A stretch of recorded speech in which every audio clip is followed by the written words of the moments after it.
Hey friends, it's Missy again, and I have another layout and video to share for International Scrapbooking Day. This one is for Pinkfresh Studio, and we have lots of challenges going up today over on the blog, so I'll link that down below. But my challenge for Pinkfresh Studio is to use stamping on a layout. So I'm going to use several different stamps today, all from Pinkfresh Studio, and I'm going to start by making a background. And I have some textured white cardstock here because I love using textured cardstock when I do a stamping background because you can see the texture from the cardstock through the stamping, and I think it just adds some really cool interest to the way it looks. So I'm going to go ahead and coat it first with some clear gesso. This is the Art Basics Finnabair clear gesso, and this is just going to prep the page for all the stuff I'm going to add to it. I'm going to try to create this blue color that you see in the background of this pattern paper, and I'm going to do that with some of the mini ink cubes and 3 of these chevron stamps. This is called the pop-out nested chevrons, and these are cool for so many reasons because you can use a few of them, you can use all of them. These are great for cards, layouts. I'm going to use them to start a cool background design, and so I'm just going to stick them to my very well loved and stained acrylic block that I've used for, gosh, probably over 10 years. And I couldn't find one of the ink cubes that matched that blue color perfectly, so I'm going to do a little creative mixing and matching. I'm going to combine 2 colors here. I'm going to combine Tidal Pond, which is a darker green color, with Storm, which is a dark blue color. So this is the Storm color, and you can instantly see right away the texture from the cardstock. So if you're looking for a very crisp stamped image, then you definitely don't want to use textured cardstock. But I like it to look messy, and I'm going to kind of make this a very messy stamped background. So I just stamped the Storm color first and then stamped Tidal Pond over it, and then I'm going to kind of mess this up and make it into a watercolor messy looking design. I love this effect. I call this the I left my layout out in the rain and it got wet and the colors started running effect, and I love it. It's so cool. This is just my little water brush. I love this thing. I don't use it enough, but it's got water in it, and you just squeeze it, and water comes out, and then it's got the little bristles at the bottom, and you can add as much or as little water as you want. So this is kind of an experiment here to see how this is going to go, but the color turned out great. It wasn't a perfect match to that pattern paper, but it was close enough. And so this is a good way, if you can't find the exact color that you want, just stamp 2 colors together, and maybe you can achieve that color. But I love this effect. I love that watered down stamping look. So far I like it. We're going to keep working with it and see if I continue to like it or if, you know, if I need to change it up. But I'm going to do the same thing again. And the only thing about these stamps is when I stamp it the first time, obviously it's on the paper, but then since it's not a clear stamp, I can't see perfectly if I'm stamping it in the exact spot. But in this case, if it's a little crooked or off, it's okay because I'm going to add water to it and make it look messy and runny anyway. So I was not looking for perfection here. I'm just mainly trying to achieve the color. And you can see the difference in where I've stamped over part of the paper that I wet from the first stamping. It gives a different effect if the paper is wet first.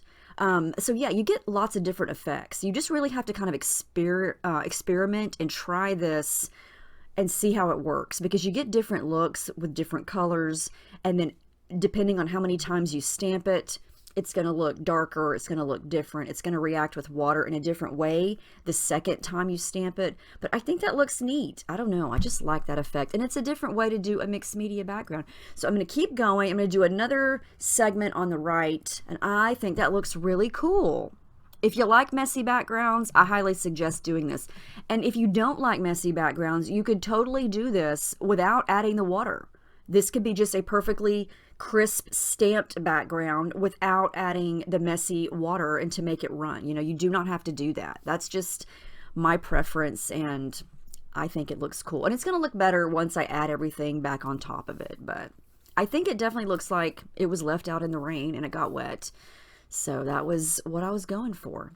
Fussy cut out some flowers from that page, And then these are my 3 photos. I went with color photos. I think these are sweet selfies of me and my daughter, and she's wearing a yellow shirt. So I felt like that would help enhance the yellow flowers that I'm going to use, and then kind of go from there. And I'm not sure what else I want to use to embellish. I'm also not done stamping. I'm going to do some more stamping, but I just want to see kind of where this takes me. And I knew that when I did the chevrons pointing in toward each other, I knew that that was the exact point that I wanted my photos to be, because they're kind of pointing into the photo. It kind of draws your eye, because naturally you look where an arrow is pointing, and so it kind of just tells you, hey, look at these pictures. That's where the arrows are pointing. So that was perfect. And I thought about leaving them uncut in the photo strip, but it worked out better for me to cut them up so I can kind of make them not so perfectly straight and add some things. So I'm going to go ahead and layer up some tissue paper behind the photos. This is just going to create another little messy layer behind the photos. I don't know if I'm going to add some pattern paper layers or anything like that, since I know I'm going to be using these flowers as layers. I'm kind of thinking, since my stamping is horizontal and then the photos are going to be vertical, I'm going to kind of have like a crisscross shape going here. And I'm going to try to keep the flowers kind of tight around the line of the photos, maybe a little bit above the photos, maybe below. I'm also going to incorporate some of the washi tapes that are from the new release about a month or so ago. You've probably seen those by now. There are, I think, 4 different styles. I have 3 of those, and the one that I have there that I stuck underneath the bottom 2 photos, that one's called Joyful Bouquet, and all those tapes are so pretty because they have gold foiling on them, or the ones that I have gold foiling on them. And I thought that that orangey yellow color and then that purple color would be pretty. So I'm going to try to incorporate that purple color in. And I hadn't really anticipated adding purple to this layout because it just didn't scream purple to me, but it's going to happen. So what I'm going to do is pull out this washi tape. This is the Anemone Magic, and it's got that purple color in it. And I'm not going to go through the whole running this through my die cutting machine, because there are dies that match these washi tapes to make it super quick and easy to cut them out. I only want the small purple flowers, so I'm just going to put those on some white cardstock and then cut these out right quick so I can scatter those around the layout. So it's going to have pops of gold on the page because this washi tape has the shiny gold on it. So yeah, I thought the purple was a nice mix. Hadn't planned on doing that, but here we are. Now I wanted to do a little bit of pink on the background, and this is just going to be very subtle. You're not going to really see a whole lot of it, but I'm going to just take a couple of the ink pads and scrub them or scrape them right onto the paper, and then add some water to it to kind of turn it into watercolor.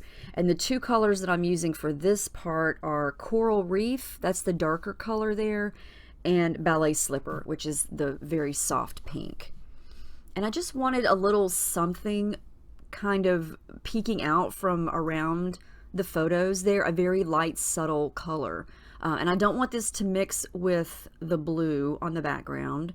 And this looks kind of messy, but when you add everything back on top of it, you can kind of see there, it just kind of, you get this little hint of color. And I wanted a color that would contrast with the blue stamping that was also a color in one of the flowers, and so some of the flowers are light pink. And the good thing about using the gesso is if I decide that I don't want this color, I can just wet it and basically dab it up with a napkin or a paper towel, and you almost can't even see it. But I like how this turned out. And it's, like I said, it's not a lot, so once everything's all reattached, it's not something that's going to just, you know, take away from anything. It's just going to give this hint of color around the photos there. And I like how that's looking so far. I'm going to use some more stamps. These are little tiny flowers from the Reset stamp collection. It's just a small flower, and I thought I would do a little bit of more interest, more detailed stamping on the background. This color that I'm using is one of my favorites. It's called Candy Violet, and it's this really pretty purple color. So I thought I would just do a little bit of messy stamping kind of around the photos just to give the hints of something else on the background, but it's also a flower. So it's going to enhance the theme of flowers. And again, it's going to be very subtle. It's not going to be something that is a bold stamp that just jumps off the background like the chevrons.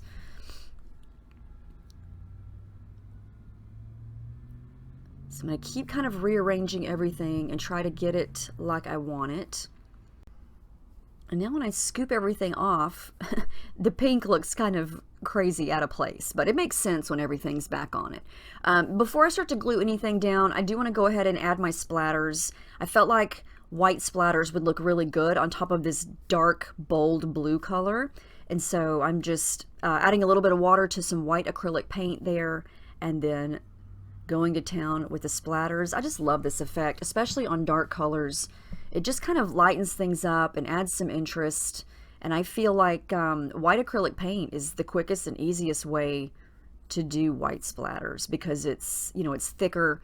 It doesn't disappear when it dries.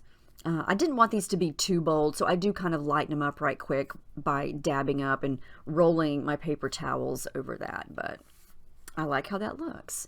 I'm going to come back in with the Candy Violet again and continue working on those little background stamps because some of them did get covered up when I brought everything back. So I want to make sure that you can see them kind of peeking out from the sides of everything. And so this is just a good example of, you know, stamping does not have to be perfect. I know if you're making a card with a sentiment on it, you want it to be nice and clear and crisp. But if you're making a messy old background like this, definitely you're not going for perfection. When I do my title later, I want that to look crisp and clear. But the background elements like this, I like to just stamp, stamp, stamp, stamp until the ink is off of the stamp, kind of like with these flowers. And then, you know, obviously with the chevrons, nothing is perfect there. It's all messy and watery, and I love that effect. So it just depends on your preference. You know, you could make this same layout, like I said earlier, without being messy. It would look just as good in a totally different way. So I'm going to add some thread in here. I'm going to go with the dark blue color down here on the bottom right of the bottom photo there to kind of pull that color down, and I couldn't get it right, so I had to mess with it for a while, but I finally got it right. And then I added, I think, some pink thread up to the top left. Gluing everything down, I am going to pop up some of the flowers that are kind of loose and not layered underneath the photos because I did pop the photos up with some adhesive foam. So some of the flowers are just going to be flat underneath them, but then the ones around are going to be popped up because I love dimension and I think it just adds so much life to the layout.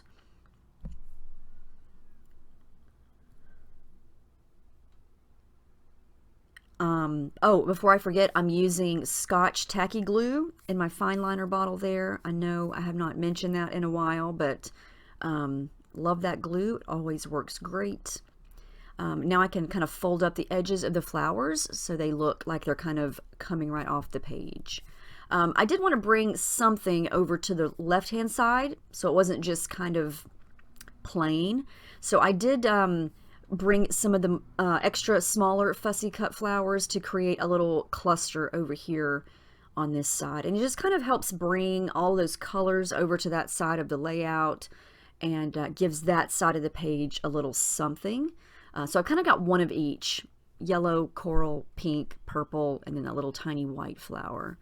I am going to add some thread there too, and I'm going to go with the light pink color. I didn't want to do too much more blue because I feel like the blue is the dominating color on the page. So I went with pink because I wanted it to be subtle, but I still wanted that texture over on that side. And for some reason, this particular pink thread is thicker than some of my others, and it doesn't want to loop as well, so I have to work with it for longer to get it just right. And then now that I've got that done, I've got the perfect little nook for my title. Can you guess where the title is going to go? It's going to go in between the cluster and the main cluster, right there below the blue area. I am going to add in some leaves though. I just felt like flowers need some leaves. I had 2 green stalks and then that light blue one. And I felt like that was plenty because I didn't want to cover up any more of the background. I did want to leave a lot of white space just to give the eye some resting points. I'm going to use this little pink sticker. It's just a label sticker from Some Days as a little bit of a layer behind some of the photos there. Just that little line of pink. It just helps the photos stand out a little bit more. I'm going to do one at the top and one at the bottom. Just kind of wedge that underneath there. And then this little tab over here is yellow and it says Thursday. The die cut pack has all the days of the week in there. And then I'm going to use the Heather lowercase alpha stamps for my title. And I was trying to come up with something that would fit in that section. And I didn't want to use the word love because I feel like I use the word love all the time, which is fine, but I wanted to do something different. So I'm going to go with Hey Reese because that's something I say to my daughter a lot because if you didn't know, both of my daughters have autism and they're both nonverbal. And Reese has some words. She's 14. She finally has some words. And her new word that she's been saying lately is hi. And so whenever I say, hey, Reese, she'll say, hi. And she says it in this sweet little high-pitched girly voice. And it's the cutest thing ever. And so whenever I look at these pictures and her sweet face, I just think of her going, hi. So I thought, you know, I'm just going to make this Hey Reese. And I would know what the title meant because it's, you know, it's something special. And I'm starting from the last letter of the word and then going backwards because I wanted to make sure it was going to fit. And I used the Candy Violet for that. And I love how that turned out. I just stamped it right on there. And by some miracle, I got it straight.